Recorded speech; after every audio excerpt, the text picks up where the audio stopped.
coup d'œil sur l'actu avec l'invité des regards. Et aujourd'hui, nous recevons Émile Hoge, co-directeur de l'agence Nova 7 pour son coup d'œil sur l'actu.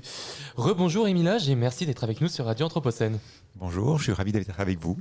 Alors Émile Hoge, vous êtes directeur associé de Nova 7, vous accompagnez ce faisant depuis plus de 20 ans des collectivités et entreprises dans leur démarche prospective, la conception de stratégies territorialisées, le design de services et essayer d'engager une redirection écologique de leurs activités.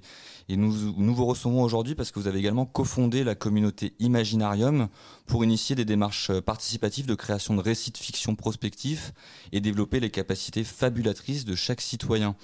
Est-ce qu'on pourrait commencer notre échange par justement que vous nous expliquiez un petit peu la démarche du studio Imaginarium. Qu'est-ce que vous proposez concrètement et avec qui vous travaillez ?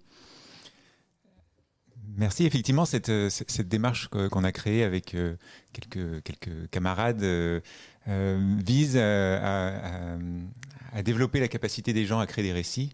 Et la raison pour laquelle on a créé ça, c'est que on se dit qu'on a besoin de nouveaux récits. On entend parler autour de nous sans arrêt de Cyril Dion à tous les politiques qu'il faut inventer des nouveaux récits, qu'on est en panne de récits. On s'est attaqué à ce problème, mais on s'est dit que ce qu'il fallait, c'était plutôt des récits qu'un récit. Et donc c'est pour ça qu'on ne s'est pas engagé en politique. Et ce qu'on a cherché à faire, c'est de permettre à davantage de personnes de participer à la création de ces récits, de les faire circuler, etc. Donc concrètement, ça fait 2 ans à peu près qu'on a expérimenté toute une série de formats, de manières de travailler. On a rencontré des gens très différents, on a embarqué des artistes, des citoyens, des entrepreneurs, pour essayer d'écrire, de créer des récits ensemble. Et alors du coup, quelles peuvent être les formes de tous ces formats ? Comment est-ce que ça se met en place dans la pratique ? Alors concrètement, on a testé toutes sortes de choses. C'est ce que je vous disais à l'instant. On a essayé de faire varier la forme que pouvaient prendre les récits eux-mêmes. Donc on avait fait des petites séries de fiction radiophoniques. On a fait une BD, on a fait des nouvelles, on a fait un spectacle de slam, on a fait du théâtre d'impro. On a fait toutes sortes de formats. Et donc ça, on a essayé de voir ce qui fonctionnait. On a aussi de varier les publics et les participants. On a réussi à faire travailler et faire créer des professionnels d'un secteur, des enfants, des citoyens lambda invités au hasard, des personnes confinées pendant le premier confinement. On a tenté le coup, on a lancé une invitation sur les réseaux sociaux et 50 personnes des 4 coins de la France qui nous ont rejoints pour essayer de créer des récits ensemble pendant 5 semaines de confinement. Là, on était vraiment tous enfermés chez soi. Et justement, est-ce que vous pouvez nous détailler un petit peu le retour d'expérience sur ce moment du confinement ? Est-ce que ça a changé quelque chose, le confinement, dans cette capacité fabulatrice qu'on évoquait au début de notre journal ? Je ne sais pas si c'est lié au confinement ou pas, mais l'expérience qu'on a eue, c'était qu'on avait commencé à tester des formats et c'est souvent, on organise des rencontres parce que écrire des histoires à plusieurs, c'est plus facile si on se voit, si on est dans la même pièce, si on peut se parler, si on peut discuter. Donc on avait commencé plusieurs formats de ce type-là et là on s'est retrouvés coincés, on était tous vraiment confinés, enfermés chez soi, c'était difficile d'organiser des rencontres, mais on se disait en même temps, les gens ont un peu de temps, ou un temps différent en tout cas, et on se disait aussi qu'on en avait peut-être besoin particulièrement en ce moment-là, parce que créer des récits, c'est aussi une fonction de création de liens. On se raconte des histoires en famille, on se raconte des histoires entre amis, et en créant des récits, on crée du lien avec d'autres humains. Donc on n'a pas simplement besoin de récits pour changer le monde et enclencher une transition écologique, on a aussi besoin de récits pour se réunir. Donc c'est peut-être ça que ça a changé pendant cette période de confinement. Et est-ce qu'il y a un récit en particulier qui vous a marqué, que vous avez en tête et que vous pourriez partager ici avec nous ? Alors, dans les différents récits qu'on a créés, on a abordé toutes sortes de sujets, de thèmes, parce que souvent, quand on amène les gens à créer des récits, écrire des histoires, on leur donne quand même quelques contraintes pour les stimuler, pour les mettre en action, parce que c'est pas évident. On vous met comme ça devant une feuille, écrivez un récit, ça donne pas grand-chose. Donc on leur donne un certain nombre de contraintes créatives, de thèmes, de sujets à explorer. Pendant Par exemple, on a fait toute une série de créations de récits qui étaient assez marquants, où on a travaillé sur le grand âge. Et qu'est-ce que ça pourrait être d'être très vieux dans un monde différent de notre monde d'aujourd'hui. Aujourd'hui, on pense grand âge, on pense EHPAD, on pense maintien à domicile, etc. Scandale hors PA. Voilà. Il y a un lien avec l'actualité, effectivement. Mais donc, on voulait penser différemment. Donc, ça, c'est une des autres raisons pour lesquelles on amène les gens à créer des récits, c'est qu'on amène les gens à créer des récits qui sont différents du monde d'aujourd'hui, pour ouvrir leur capacité créative, et les amener à se projeter et voire les amener à changer leurs pratiques, leurs comportements, leurs stratégies s'ils sont entrepreneurs, etc. Et donc sur cette question du grand âge, on a produit toute une série de récits qui étaient très touchants avec des participants qu'on avait réunis. Là, c'était des cadres d'entreprise, qui n'étaient pas directement liés à ce sujet-là, et qui ont imaginé toutes sortes de récits où ils retissaient d'autres liens dans la société, et les personnes très âgées avaient d'autres fonctions dans la société, dans leur quartier, dans leur vie quotidienne. Donc ils racontaient une personne très âgée qui déambulait dans le quartier, elle-même à raconter des histoires, à ramasser des bouts de choses qu'elle voyait autour d'elle, à explorer le monde et à se faire colporteuse d'histoires. Donc ce qui était touchant dans ces récits qu'ils créaient, c'était des nouvelles fonctions qu'ils donnaient à ces personnes très âgées, qui ne sont pas forcément visibles aujourd'hui, qui ne font pas partie de notre réalité, mais avec une petite touche d'imagination, un petit décalage, ils arrivaient à créer d'autres fonctions pour ces personnes-là, et du coup à les revaloriser, et à imaginer du coup d'autres possibilités avec ce genre de choses. Et là, concrètement, cette histoire, donc là on avait des participants qui ont raconté des bouts de scénario, des bouts d'histoire, des bouts de scénettes, et on avait invité une autrice de fiction qui s'est prêtée au jeu d'échanger avec tous les participants qu'on avait, et qui après a écrit une nouvelle à partir de ça. Et justement, sur les récits qui ont pu être formulés, quelle prenait la place, donc là peut-être des personnes plus âgées, quelle était la place qu'on leur donnait, et peut-être est-ce qu'on pouvait retrouver dans les récits créés une reprise de récits déjà préexistants qu'on retrouve ailleurs ou qu'on a retrouvé ailleurs dans l'histoire, qui étaient repris, reformulés. Comment est-ce que ça s'est formulé, ces choses-là ? Alors, effectivement, on ne crée pas de récit à partir d'une page complètement vierge. Ça, ouais. Et d'ailleurs, on est tous baignés dans un monde de récits, de fiction, d'histoires. Qu'est-ce qui était inspirant pour eux ? Ouais, c'est ça la question. Et ce qu'on essaye de faire, c'est de les amener à s'extraire des récits un peu dominants qu'on entend autour de nous. Si on parle des grands récits politiques, il y a plein de grands récits d'utopie merveilleuse vers laquelle on devrait tous tendre, qui rend le monde, le futur désirable, souvent aujourd'hui à base de technologies extrêmement innovantes et attractives. On entend aussi parler plein de récits de catastrophes, de comètes qui percutent la Terre, d'effondrements, etc. Et nous, on a envie d'aider les gens à se libérer de ces récits-là, ces récits dominants. Il y a des récits aussi qui sont portés par les grandes religions, par certains courants politiques, etc. Et nous, on veut amener les personnes justement à se libérer de ces récits un peu tout faits, un peu enfermants, et de créer d'autres récits. Et donc, on les amène justement à ça, en leur amenant des stimuli pour créer un décalage qui s'affranchissent de ça, mais on essaie aussi de les raccrocher à la réalité. C'est-à-dire que les récits qu'on leur demande, on les amène à écrire, c'est des récits de la vie quotidienne, en fait, mais de la vie quotidienne différente. Et comment du coup on dépasse cette binarité un petit peu entre le technosolutionnisme et le catastrophisme ? Quelle serait la troisième, la quatrième voie que vous réussissez à proposer avec ces récits et ces fictions ? Alors, ça fait partie même de la raison pour laquelle on a créé Imaginarium. C'est qu'on se disait, entre ces utopies merveilleuses et ces dystopies qui font peur, qui sont tétanisantes, on a besoin d'autre chose. On n'a pas besoin d'un nouveau grand discours de à quoi devrait ressembler le monde demain pour mobiliser tout le monde. Ça, on y croit relativement peu, et je pense qu'il y a des risques de rejet, en fait, et que ça ne prenne pas du tout. Du coup, on insiste sur deux choses. On insiste d'abord sur la pluralité des récits qu'on veut créer.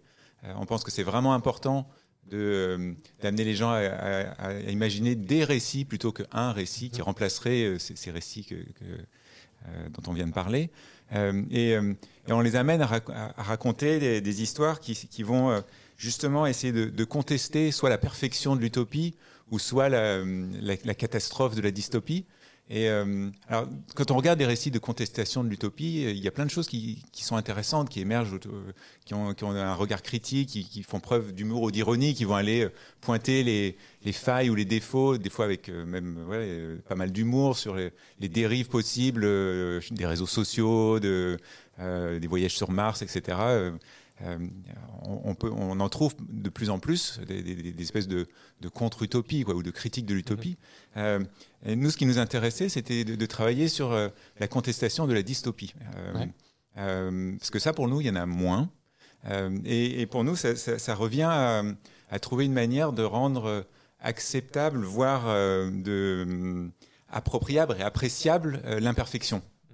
Et donc, dans les histoires qu'on amène les gens à raconter, on leur demande de raconter des histoires imparfaites, avec des gens imparfaits, dans des situations problématiques, etc., mais qui ont malgré tout qui créent une forme d'attachement et qui rendent presque pas forcément désirables, mais au moins palpables et appréciables des situations qui sont imparfaites.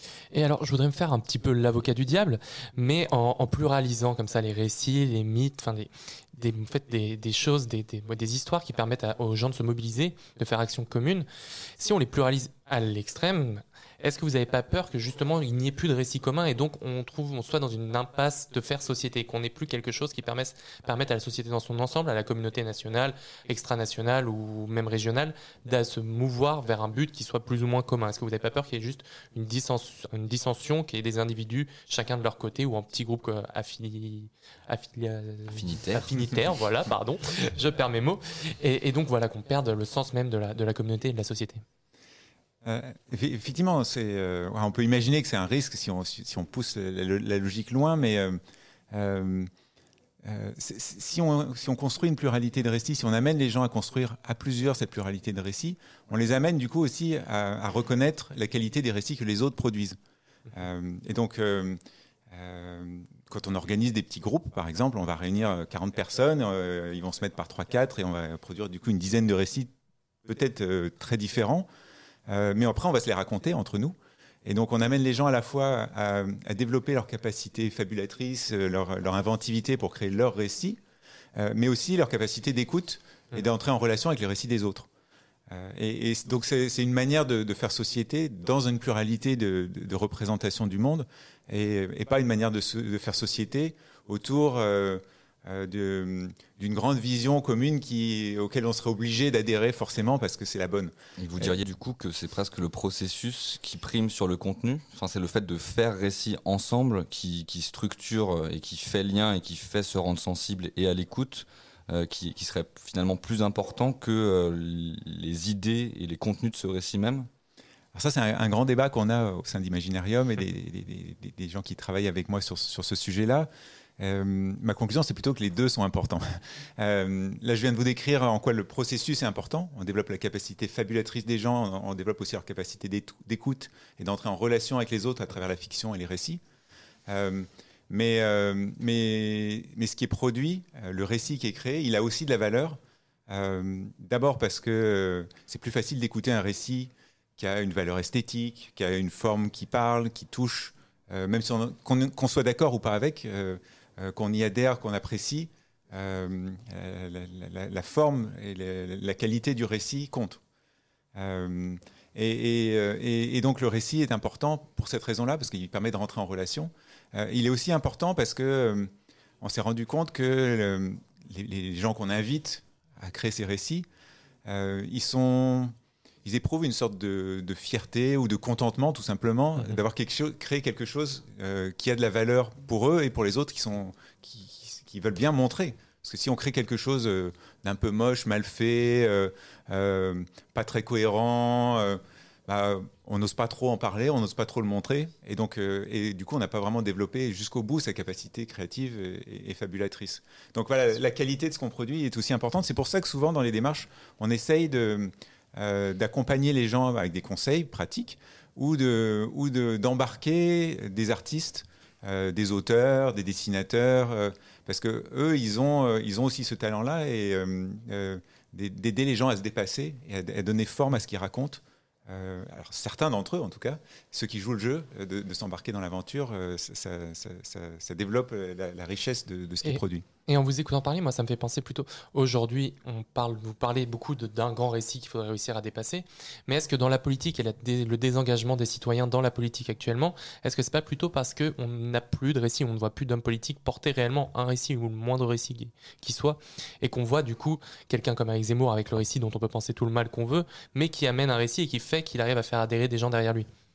Ou à faire réagir des gens contre voilà, lui. c'est ça. Oui, les deux sont importants, mais du coup, effectivement, c'est dans le processus que je vous décris, c'est bien qu'il y ait des citoyens comme vous et moi s'embarquent dans l'aventure, mais pourquoi pas aussi des politiques, où je parlais d'entrepreneurs, ou etc.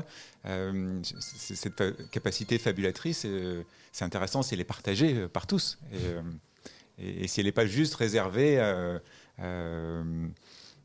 à des gens normaux, il y a aussi d'autres personnes, y compris des politiques, qui pourraient s'inspirer de ce type de démarche-là pour rentrer en dialogue avec la société.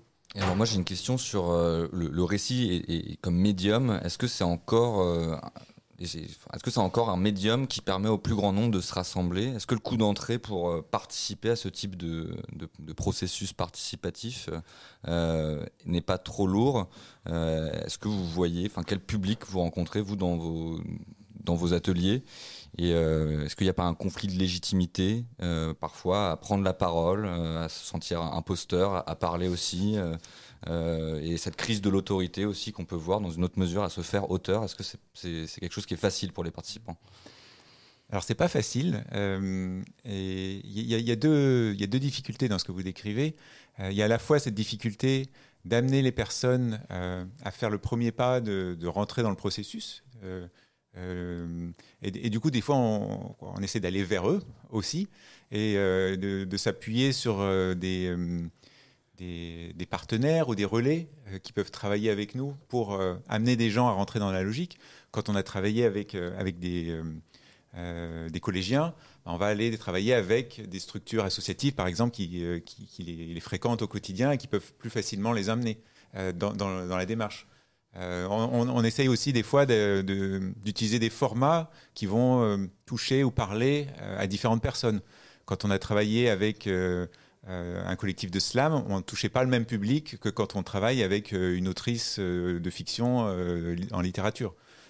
Et donc on essaie de s'adapter, d'aller vers ces différents publics pour embarquer différentes personnes. Donc ça, c'est une des difficultés. C'est la première difficulté. Après, sur comment est-ce qu'on les amène à pratiquer, à créer, à raconter des choses, ça, on commence à avoir de l'expérience et justement, on travaille avec des gens qui ont cette expérience-là et c'est pas forcément si compliqué que ça. On peut trouver des manières assez faciles d'amener quelqu'un à écrire un petit dialogue. Des fois, il faut qu'il l'écrive, des fois, il faut qu'il le dise. On trouve des astuces pour ça.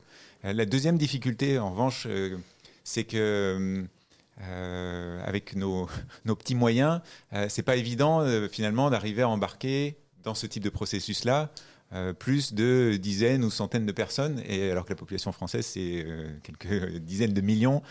Donc c'est une démarche pour le moment de petits pas, et on n'arrivera jamais à concurrencer les moyens de structures qui produisent des récits et qui partagent des récits à très grande échelle, comme la télévision ou Hollywood. Hollywood ou Netflix. On en parlera demain d'ailleurs avec Yves Citon.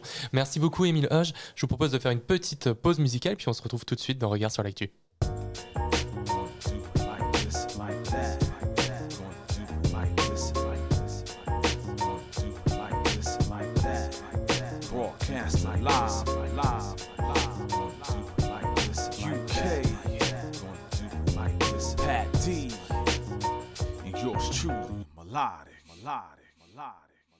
The lyrical pro is back in the building. Never really left, just took a little rest. Now I return, fully charged and energetic.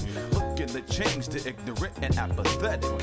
No more playing in the sidelines. Never second string, never riding the pine.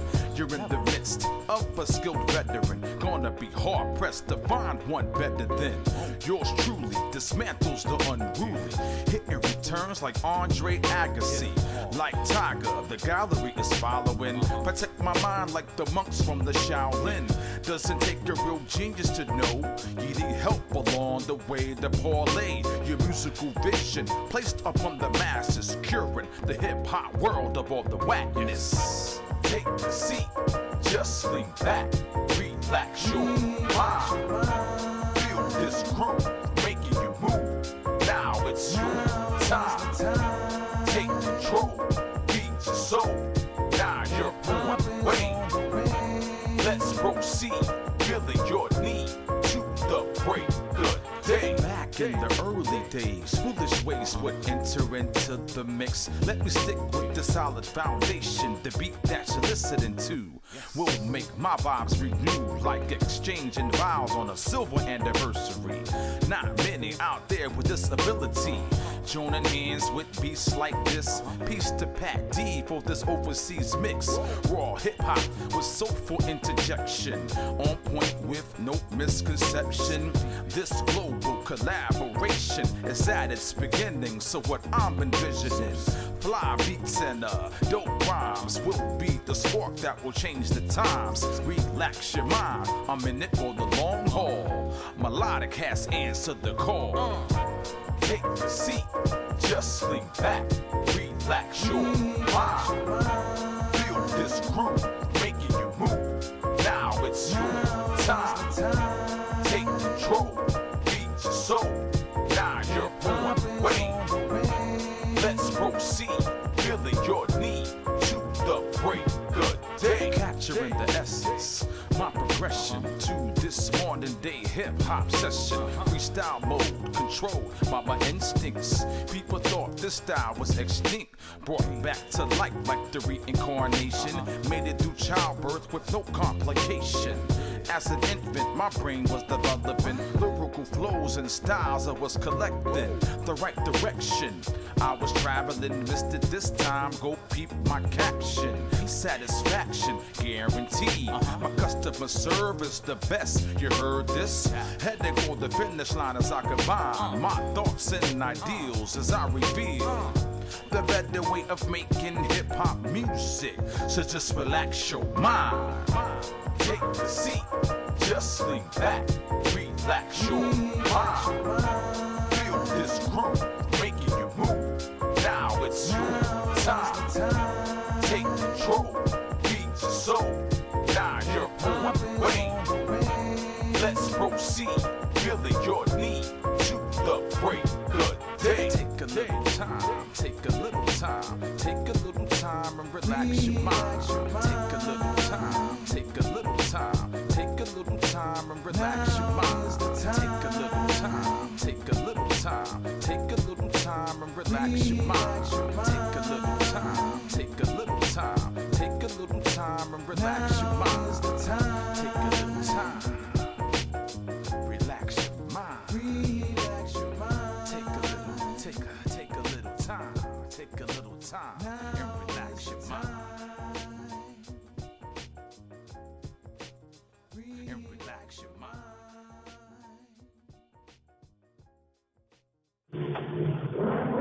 Regard sur l'actu.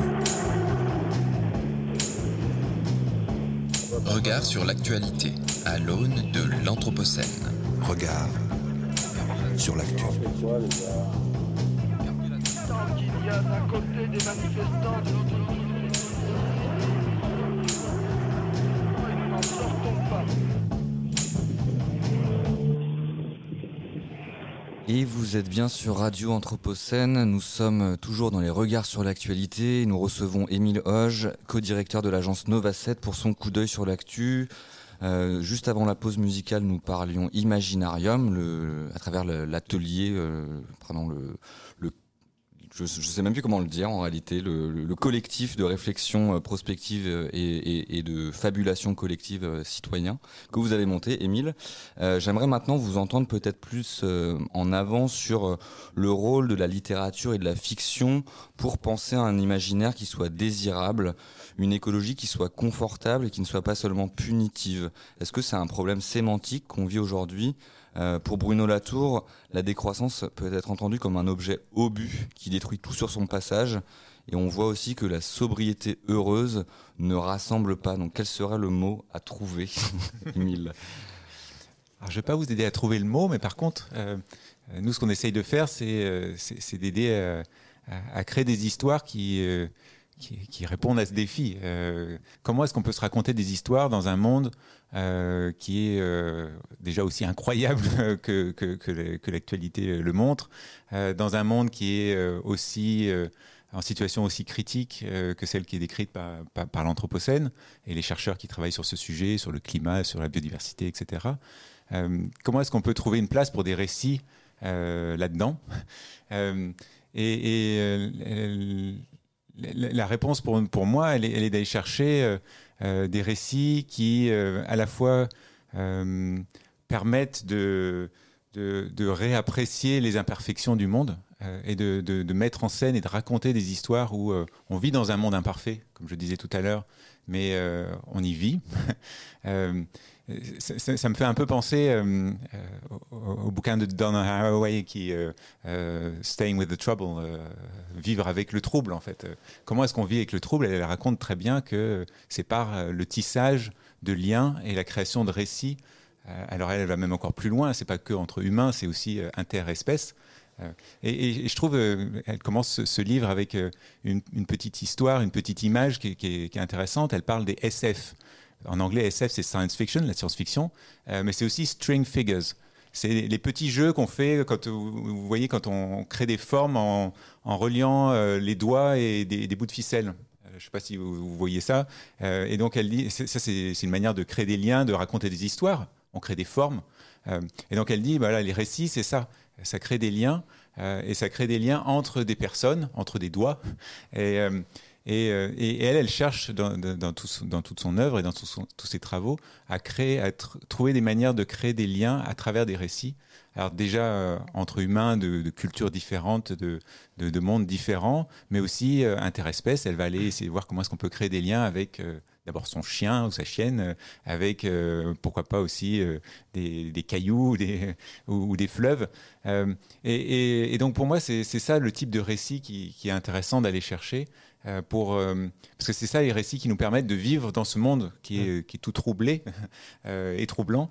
Et c'est des récits qui vont raconter une vie quotidienne dans une situation peut-être inconfortable, mais finalement appréciable aussi par certains côtés, dans une situation peut-être même dangereuse, mais aussi stimulante par d'autres côtés. Et donc, c'est ce type de récit-là qu'il nous faut, et pas un grand récit qui va nous amener à raconter la décroissance ou la fuite sur Mars, quoi. On le sait, Francis Fukuyama a prédit la chute de l'URSS, la fin de l'histoire.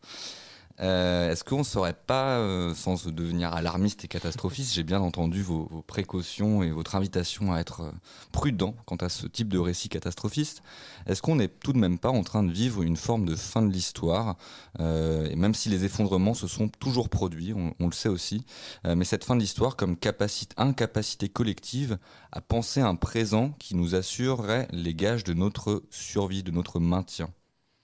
Et je suis censé me proposer une citation contraire à celle de... Et allez, on vous écoute. Et débrouillez-vous. Voilà. Non, mais alors, je vais vous citer quelqu'un d'autre. Alors, du coup, j'ai amené mon petit livre préféré, qui est le bouquin de Nancy Houston, qui s'appelle L'espèce fabulatrice. Et elle commence ce bouquin, je ne sais pas si vous le connaissez, mais par une rencontre. Elle raconte une rencontre qu'elle a faite quand elle est intervenue en prison. Nancy Houston, c'est une autrice... plutôt de littérature, de fiction canadienne. Et elle raconte une rencontre qu'elle a faite dans une prison où elle parle de l'intérêt de créer la littérature, etc. aux prisonnières. Et il y a une prisonnière qui lui dit « Mais à quoi ça sert d'inventer des histoires alors que la réalité est déjà tellement incroyable ?» Et en fait, elle écrit tout un bouquin pour essayer de trouver une réponse parce que sur le coup, elle a été un peu scotchée. Et c'est un peu ça. Voilà, la réalité, le monde est tellement incroyable, tellement peut-être fini ou catastrophique. À quoi ça sert de continuer à raconter des histoires? Et alors, 186 pages plus loin, elle ébauche une première réponse qu'elle pourrait formuler. Et elle dit, c'est parce que la réalité humaine est gorgée de fictions involontaires ou pauvres qu'il importe d'inventer des fictions volontaires et riches. Et donc, et elle dit, c'est ça, en fait, c'est ça le rôle de la littérature, c'est pas de raconter des histoires encore plus incroyables que la réalité, c'est d'enrichir nos imaginaires et de le faire volontairement. Et juste quelques lignes suivantes, elle explique qu'au lieu de s'avancer masqué comme les millions d'autres fictions qui nous entourent, nous envahissent et nous définissent, celle dont on parlait tout à l'heure, la littérature, elle, annonce la couleur. Je suis une fiction, nous dit-elle. Aimez-moi en tant que telle. Servez-vous de moi pour éprouver votre liberté, repousser vos limites, découvrir et animer votre propre créativité. Suivez les méandres de mes personnages et faites les vôtres. Laissez-les agrandir votre univers, etc. Et justement, alors moi je vais faire un petit peu le lien entre ces fictions-là et la réalité politique et quotidienne des individus. Je me pose la question, à travers vos ateliers, est-ce que c'est pas aussi un moyen de redonner la parole à des habitants pour qui la démocratie participative locale s'efface petit à petit, où ils sentent qu'ils ont de moins en moins de prise sur leur quotidien et dont on les écoute plus et dont ils ont besoin en fait d'être écoutés et de dire nous on a des choses intéressantes, enfin, qui nous semblent intéressantes à dire, et à travers ces récits qui restent peut-être du côté de la fiction, ça leur permet d'avoir cette pas exultoire mais moment où ils se ressentent écoutés. Ça, effectivement, pour moi, ça fait bien écho à ce que disait Nancy Houston à l'instant, c'est-à-dire que l'intérêt d'exprimer de la fiction, c'est que la fiction, elle assume le fait que c'est pas la réalité. Et en fait, c'est comme ça qu'on arrive à libérer de la parole, qu'on arrive à exprimer sa créativité et à redévelopper le pouvoir d'agir des gens, en fait, le sentiment de pouvoir agir. Et du coup, en effet, le pouvoir d'agir, de s'exprimer, de porter sa parole et d'être écouté, de partager des choses, d'abord entre eux, pourquoi pas aussi avec le politique ou avec les collectivités publiques, etc. Et typiquement, c'est une des démarches qu'on est en train de commencer à engager, là pour le coup en partenariat avec la métropole de Lyon, plutôt que, en complément des démarches qu'ils font d'habitude de concertation, de dialogue public, etc., sur des sujets des fois techniques, d'aménagement. Là, ils ont fait le choix de travailler avec nous, puis avec plein d'autres, sur notamment des auteurs et des créateurs de fiction, de permettre à des gens plutôt d'exprimer la parole sur la vie, sur un projet technique, en amenant des arguments rationnels, de vécu, etc., d'amener les gens à exprimer des choses par des récits de fiction. Et donc, on va démarrer cette démarche-là, je pense que dans les mois à venir. Je ne vous révèle pas encore sur quel thème, mais vous le découvrirez probablement bientôt. Alors moi, je voulais vous entendre aussi sur la dimension esthétique, peut-être, du récit fictif en littérature, parce que à vous entendre lire Nancy Houston, c'est ça qui m'est venu. Est-ce que la vocation du récit littéraire, c'est peut-être pas aussi qu'il soit proprement non instrumental et que ça soit quelque chose qui dépasse la grande essoreuse du capitalisme attentionnel qui récupère des récits, qui nous les propose, finalement, qui récupère aussi des récits, de nous inviter à prendre soin de la planète, de proposer, enfin, qui propose des imaginaires aussi, mais qui sont à des finalités particulières, qui sont aussi de vendre des produits. Est-ce que le distinguo peut se résider là entre ces types de récits qui sont proposés entre la littérature et le marketing ou la publicité, par exemple? Ou comment réenchanter aussi le discours du marketing, par exemple, aujourd'hui?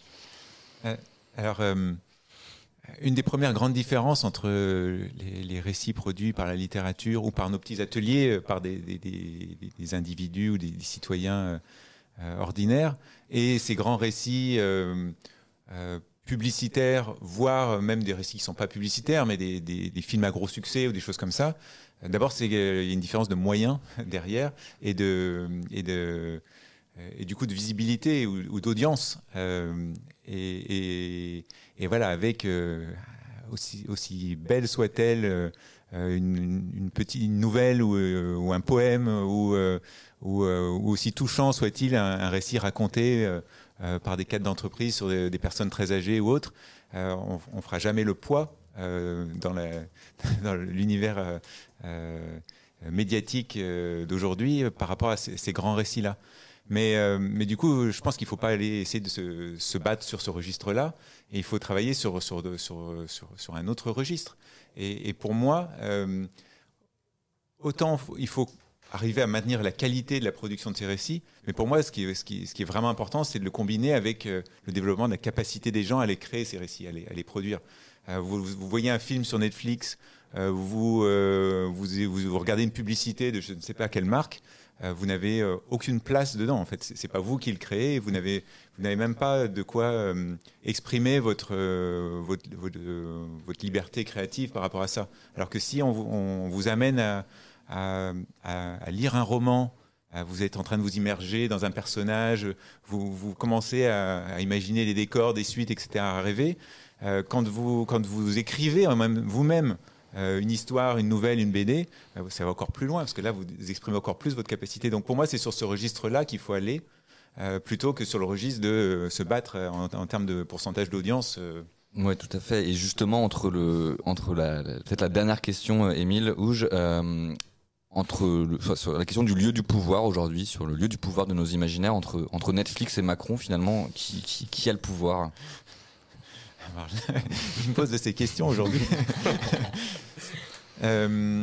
Sur les imaginaires, moi je pense que si on prend cette opposition binaire que vous proposez entre Netflix et Macron, Netflix a beaucoup de pouvoir,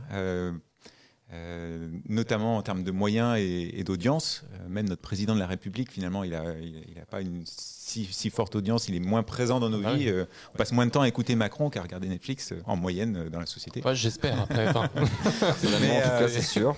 Après, peut-être que pour nuancer, faudrait se demander si ce que produit Macron comme discours ou ce que produit Netflix comme discours, c'est plus propice ou moins propice à développer le pouvoir d'agir des gens, le pouvoir de créer et de rêver des gens. Moi, c'est ça mon ambition, quoi. C'est ça que j'aimerais voir venir. Alors, c'est pas forcément le bon exemple de comparer Macron à Netflix, parce que je vais pas me prononcer sur la qualité des discours de Macron ou des films de Netflix, mais entre des médias ou des films grand public et le politique au sens large, pour moi, ils jouent pas exactement sur le même registre. Et on doit pouvoir trouver des politiques qui cherchent à développer le pouvoir d'agir de la population. Par certains côtés, dans certaines démarches qui mènent, Macron a essayé de le faire, mais en tant que personne, après, c'est pas toujours évident. Il y a des partis politiques qui essayent de faire ça et de développer la parole des gens et la créativité des gens avec lesquels ils travaillent. Dans l'industrie du cinéma ou des mass médias, pareil, il y a plein de tentatives pour essayer de faire réagir les gens, de les embarquer dans des histoires. Donc ils vont créer des films immersifs, interactifs ou des choses comme ça. Mais pour moi, ni l'un ni l'autre n'atteint vraiment l'objectif. Et merci beaucoup, Émile Houge. Notre entretien doit toucher à son terme. On arrive au bout de l'heure.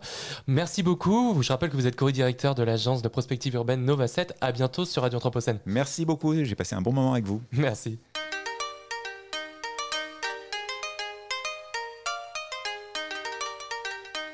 Regard sur l'actu